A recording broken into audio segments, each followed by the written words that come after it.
Welcome to ஐஸ்வர்யம் filter. இன்றைக்கி வீடியோவில் வந்து ஒரு டெரஸ் ரூப் காங்கிரீட் பற்றி பார்க்கலாம். இது வந்து நம்ம ஒரு தளமும் போடும்போது காங்கிரீட்டு போடும்போது நம்ம அதில் வந்து சில வேறுபாடுகளை வரும்னு சொல்லியிருக்கேன். ஒரு ரூப் காங்கிரீட்டும் ஒரு விதத்தில் மாறும் அப்படின்னு சொல்லியிருக்கேன். அந்த விதத்தில் இந்த டெரஸ் ரூப் காங்கிரீட்டு எந்த விதத்தில் மாறுது அப்படிங்கிறத பற்றி பார்க்கலாம். நேற்று வந்து நான் அந்த பொள்ளாச்சி இஷ்யூ பற்றி கொஞ்சம் பேசியிருந்தேன். இன்றைக்கி ரங்கராஜ் பாண்டே அவர் வந்து வீடியோ வெளியிட்டிருக்காரு அவருடைய இதில். அதை பார்த்தேன், ரொம்ப எனக்கு ஷேர் பண்ணணும்னு தோணுச்சு. அதை வந்து கீழே உள்ள லிங்கில் வந்து நான் ஷேர் பண்ணுறேன், அதை பாருங்கள். குடும்பத்தில் யங்ஸ்டர்ஸாக இருக்கிறவங்க ஏதாவது ஒரு முடிவு எடுக்கணும்னா கண்டிப்பாக பேரண்ட்ஸு பெரியவங்க குடும்பத்தில் பொறுப்பில் இருக்கிறவங்களோட சேர்ந்து அவங்க அனுமதியோட எடுங்க. ஏன்னா வந்து உங்களை வளர்க்குறதுக்கு அவங்க வந்து ரொம்ப கஷ்டப்படுவாங்க. அவங்க வந்து ஏதாவது வழியில் உங்களுக்கு பயன்பட்டுக்கிட்டே இருப்பாங்க. அது அவங்க நேரடியாகவோ மறைமுகமாக உங்களுக்கு பயன்பட்டுக்கிட்டே இருப்பாங்க. அவங்களால முடியாட்டி கூட அவங்களால ஏதாவது ஒரு இதில் வந்து உங்களுக்கு கிடைச்சிட்டே இருக்கும் பலனை. எந்த ஒரு யங்ஸ்டர்ஸும் பேரண்ட்ஸ்னாலேயோ அல்லது பாதுகாப்பு உள்ளவங்களாலேயோ ஹெல்ப்பு கிடையாமல் வளர முடியாது. அதனால் கண்டிப்பாக அவங்களுக்கு மதிப்பளிக்கணும். நம்ம இது மாதிரி மதிப்பு பெரியவர்களுக்கு பேரண்ட்ஸுக்கெல்லாம் மதிப்பு கொடுத்தாலே இந்த மாதிரி சம்பவங்கள் ஈடுபடுறவங்களே செய்ய மாட்டாங்க. இது மாதிரிலாம் இல்லாததுனால தான் சமுதாயத்தில் எப்படியும் பணம் சம்பாதிக்கலாங்கிற வழியில் வரும்போது இந்த மாதிரி சிந்தனைகள்லாம் தோன்றி கொடூரங்கள்லாம் நடக்குது. இது வந்து சமுதாயத்தில் அந்த தப்பு செய்கிறவரோட இது இல்லாமல் அதை கேட்குறவங்க பார்க்குறவங்க அங்கே குடும்பத்தார்கள் அந்த குடும்பத்தில் உறுப்பினர்கள் எல்லாருமே பாதிக்கப்படுறாங்க. இப்போ அந்த 4 பேருக்கும் பின்னாடி இருக்கிற சம்பவத்தில் இருக்கிறவங்க ப்ளஸ் அவங்களோட குடும்பத்தார்கள் எல்லாருமே பாதிக்கப்படுவாங்க. மனநிலையிலையும் சரி எல்லா விஷயங்களையும் சரி.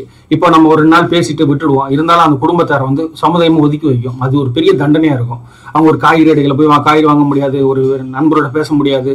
அது மாதிரி பல சிந்தனைகள்லாம் ஏற்படுத்தும். தவறுகள் செய்கிறவங்க அதை செஞ்சுட்டு மறைக்கலாம்னு மட்டும் நினைக்கக்கூடாது. நம்ம ஒரு தப்பை செய்கிறோம்னா அந்த தப்பை நம்ம செஞ்சு நம்ம தான் தப்பை செஞ்சிட்டோம் அப்படிங்கிறது ஃபீல் பண்ணுறதுக்கு முன்னாடியே சமுதாயம் வந்து தெரிஞ்சுக்கும். இதான் வந்து இந்த நேச்சருடைய அறிவு. ஒரு தப்பை நம்ம செஞ்சிட்டோம் அப்படின்னு மறைச்சிட்டோம்னா அது நமக்கு மட்டும் தான் தெரியும்னு நினைக்கிறதுக்கு முன்னாடியே எல்லாருக்கும் தெரிஞ்சிடும்.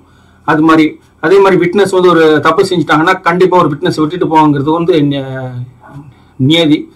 உண்மையை வந்து எப்போதுமே எல்லா இடத்துலையும் இருந்துக்கிட்டே இருக்கும். அதனால் வந்து நம்ம அந்த உண்மையை நோக்கி தான் வாழ முயற்சி பண்ணணும். அந்த மாதிரி நம்ம செய்யலைன்னா நமக்கு வந்து இது ஒரு பெரிய தண்டனை ஆயிரும். தப்பு செய்கிறவங்களுக்கு அரசாங்கம் சமுதாயம் கொடுக்குற தண்டனையோட அந்த இயற்கை கொடுக்குற தண்டனை தான் பெரிய தண்டனையாக இருக்கும்.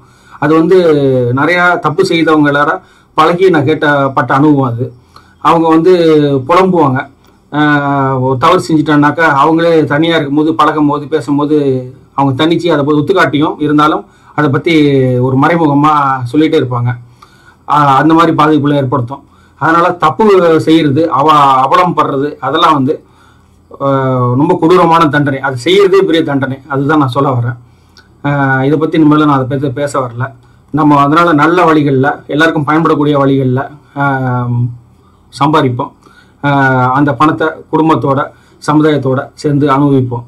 இதுதான் வந்து என்னுடைய எண்ணம். இதுதான் எல்லாருக்கும் சொல்ல வரேன். நான் எதுக்கு இப்போ வீடியோ போடணும், என்னோடய விஷயங்களை எதுக்கு நான் ஷேர் பண்ணணும், என்னுடைய படிப்பு என்னுடைய அறிவு என்னோடய அனுபவத்தை எதுக்கு இங்கே நான் ஷேர் பண்ணணும். இது வந்து உங்களுக்கு பயன்படும். இதன் மூலமாக எனக்கு ஏதோ ஒரு பயன் வரும் அப்படிங்கிற ஒரு நம்பிக்கையில் தான் நான் அதை செய்கிறேன். அந்த மாதிரி நோக்கங்களோட ஒருத்தர் அவங்க ஒரு தொழிலை மற்றவங்களுக்கு வெளிப்படையாக சொல்லுவோம். ரகசியங்கள்லாம் ஒன்றும் கிடையாது. பிடிச்சதுன்னா செய்ய போகிறாங்க, இல்லைன்னா விட்டுட போகிறாங்க. அந்த மாதிரி அது மாதிரி நம்ம வந்து நம்மளுடைய பயத்தினால நம்ம பயத்தின் வெளிப்பாடுனால அந்த உலகத்தை பார்த்தோம்னா அது ஒரு பிம்பமாக தெரியும். இதே ஒரு பரந்த மனப்பான்மையோட பரந்த எண்ணத்தோட நம்ம அந்த உலகத்தை பார்த்தோம்னா அது வேற மாதிரி தெரியும். நம்ம எப்போதும் வளர்ச்சியை நோக்கியும் வலிமையை நோக்கியுமே வாழ பழகிக்கணும். இப்போ அந்த ரூப் காங்கிரீட்டை பற்றி நம்ம பார்க்கலாம். வீடியோக்குள்ளே போவாங்க.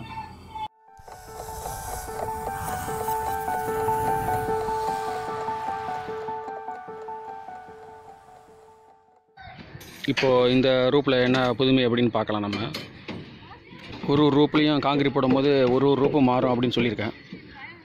இப்போ இதில் என்னன்னாக்கா இங்கே சங்கன் ஸ்லாப் ஒரு இடத்துல வந்து நம்ம இப்போ வந்து ஸ்லோப் அடிச்சிட்டோம், நேராகவே அடிச்சிட்டோம். ஏன்னா வந்து டெரஸ் ரூப்புங்கிறதுனால வந்து நாங்கள் டாய்லெட்டு சங்கன் ஸ்லாப்லாம் தேவையில்லை. அப்படியே ஒரு டாய்லெட் வைக்கிறதுனாலும் நம்ம வந்து வெஸ்டர்ன் டாய்லெட் மாதிரி வச்சுக்கலாம் தேவைப்பட்டால். அதனால் வந்து இந்த இடத்துல வந்து டெரஸ் ரூப்பில் வந்து நாங்கள் சங்கன் ஸ்லாப் கொடுக்கல, ப்ளைனாக கொடுத்துட்டோம். இது கீழே இருந்த இடம்லாம் ஒரு பள்ளம் அடித்து அதில் டாய்லெட் ப்ரொவிஷனுக்காக பைப் லைனுக்காக ரெடி பண்ணியிருந்தோம். இப்போ அது இல்லை, பண்ணியிருக்கோம். அதே மாதிரி பார்த்திங்கனாக்கா ரூப்பில் வெளியில் அந்த வாட்ரூப்ஸ்லாம் எங்கே எக்ஸ்ட்ரா ஆகுதோ அந்த ஏரியாவில் என்ன பண்ணியிருக்கோன்னா இந்த மாதிரி அதை ஃபில் பண்ணி கம்பி கட்டியிருக்கோம். அதில் வந்து காங்கிரீட் போட்டுருவோம். இது பேரப்பட்ட வாழை வந்து இப்படி ஸ்ட்ரைட்டாகவும் வரலாம், இல்லை இப்படி வளைச்சும் வரலாம். அது எலிவேஷன் பேஸ் பண்ணி பார்த்துக்கலாம். அப்புறம் இதில் வந்து என்னென்னு பார்த்தா காலம்ஸில் சென்டரில் வந்து கட் பண்ணி விட்ருக்கோம். இங்கே தேவையில்லை அப்படிங்கிறதுனால. அதே மாதிரி இந்த ரூப்பில் வந்து எப்போதுமே கம்பியெல்லாம் நீட்டி விடணும் அப்படின்னு சொல்லுவேன். இப்போ நம்ம வந்து இங்கெல்லாம் கம்பி நீட்டி விடலை, பாருங்க கட் பண்ணியிருக்கோம், தெரியுதா?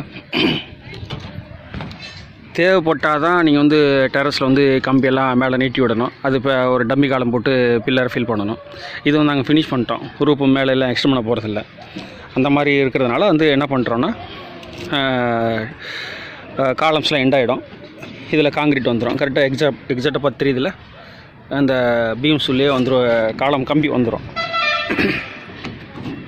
அந்த மாதிரி அதே மாதிரி இங்கெல்லாம் வந்து நாங்கள் ஒரு ஸ்டெப் டவுன் அடிச்சிருந்தோம் கீழே காரிடார் ஏரியா. இப்போ அதையும் ஒரே லெவலாக அடிச்சிட்டோம். மேக்ஸிமம் வந்து உங்களால் முடிஞ்ச வரைக்கும் நம்ம வந்து ஒரே லெவலாக டெரஸ் ரூப் வந்து அடிக்கணும். அடித்தோம்னா தான் மேலே டைல்ஸ் ஒட்டி தண்ணி வாட்டம் கொடுக்கலாம். அப்போ ரெயின் வந்து மழை பெஞ்சிச்சுன்னா தண்ணி வந்து உடனே ஓடிடும். அந்த மாதிரிலாம் பண்ணிக்கலாம். லெவல்ஸ்லாம் அங்கங்கே இருந்ததுன்னா ஒன்றுக்கும் நம்ம வந்து வாட்டம் கொடுத்து பைப் லைன் கொடுக்க வேண்டியிருக்கும். அதனால் இப்போ ஒரே மாதிரி அடித்ததுனால வந்து ஈஸியாக மெயின்டைன் பண்ணலாம். இந்த லெவல்ஸை ஸ்லோப் கொடுக்குறதும் ஈஸியாக இருக்கும். அந்த மாதிரி விஷயங்கள்லாம் பண்ணலாம். அப்புறம் வந்து சென்டரில் வந்து கிளைண்ட்டுக்கு இந்த இடத்துல வந்து அவங்க ஓப்பனாக கிட்டிருக்காங்க. இதை வந்து கிளாஸ் மாதிரி எதாவது பண்ண போகிறாங்களாம். அப்போ அது மாதிரி என்ன பண்ணிட்டோம், இது ஓப்பனாக கொடுத்துருக்கோம். ஃபியூச்சர் வந்து இந்த கிளாஸ் பண்ணுறது எப்படிங்கிறத அவங்க பண்ணிப்பாங்க. அப்புறம் வந்து அவங்களுக்கு இந்த இடத்துல எக்ஸ்டெண்ட் பண்ணுறதுக்கான சான்ஸ் இருக்குது. அதனால் என்ன பண்ணியிருக்கோன்னா அவங்களுக்கு வந்து இந்த ட்ராப்ஸ் மாதிரி கொடுத்துருக்கோம். இந்த ட்ராப்ஸ் எதுக்குன்னா இந்த கம்பியை எல்லாம் வளைச்சிட்டு இதில் அவங்க ஃபியூச்சரில் ரூப் போட்டுக்கலாம். அந்த மாதிரி விஷயமா இருக்கும். தெரியுதா? கம்பி விட்டுருக்கோம். இப்போ இந்த கம்பியை வளைச்சிட்டு அவங்க ஃபியூச்சரில் தேவைப்பட்டாக்கா ரூப் அடித்து அவங்க இதை ரூமும் கூட வைக்கலாம், இல்லைனா அவங்க எப்படினா பண்ணிக்கலாம். அவங்களுக்கு ஃபியூச்சரில் எக்ஸ்பென்ஷனுக்காக இந்த கம்பியை விட்டுருக்கோம். இந்த மாதிரி நம்ம ரூப் போடும்போது ஃபியூச்சரில் எக்ஸ்பெண்ட் பண்ணாக்கா இந்த மாதிரி கம்பியை விட்டுக்கலாம். அதை வந்து வளைச்சி அதில் நம்ம இதே மாதிரி காங்கிரீட் போட்டு ரூப்பை வந்து ஃபுல் பண்ணிக்கலாம். இந்த மாதிரி அப்புறம் வந்து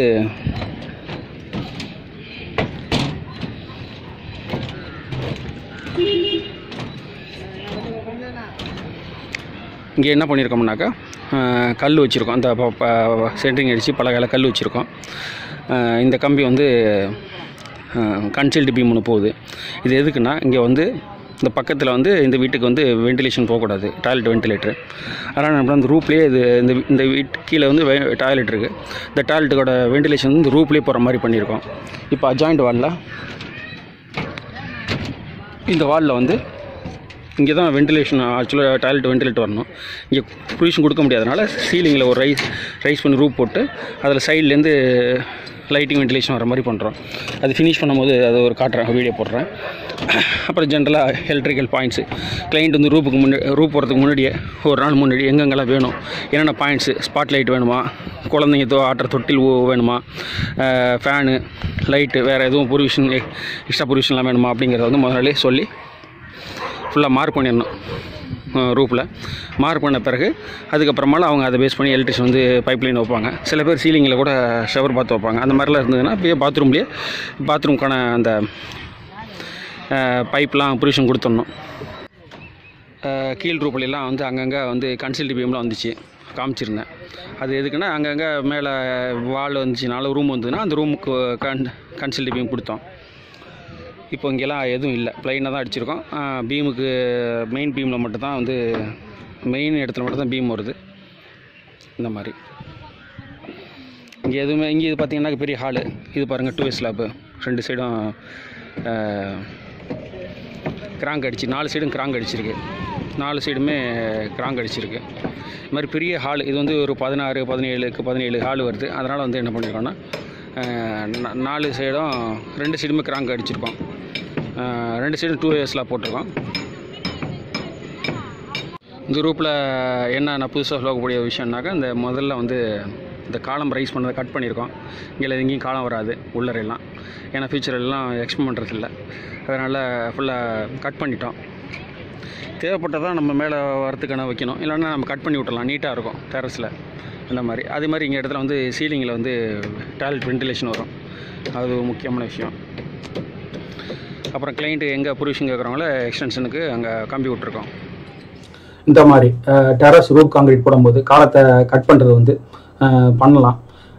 எங்கே பண்ணலான்னா, நீங்கள் அந்த ஃபவுண்டேஷனை ஃபுல்ஃபில் பண்ணுற மாதிரி அந்த பில்டிங்கை ஃபினிஷ் பண்ணிட்டீங்கன்னா, அப்போ வந்து காலத்தை மேலே இன்னும் லோடு ஏற்ற வேண்டாம், இதை வந்து ஃபியூச்சரில் யாரும் கட்ட வேண்டாம் அப்படின்னு நினைக்கும் போது நம்ம வந்து காலத்தை கட் பண்ணி விடலாம்.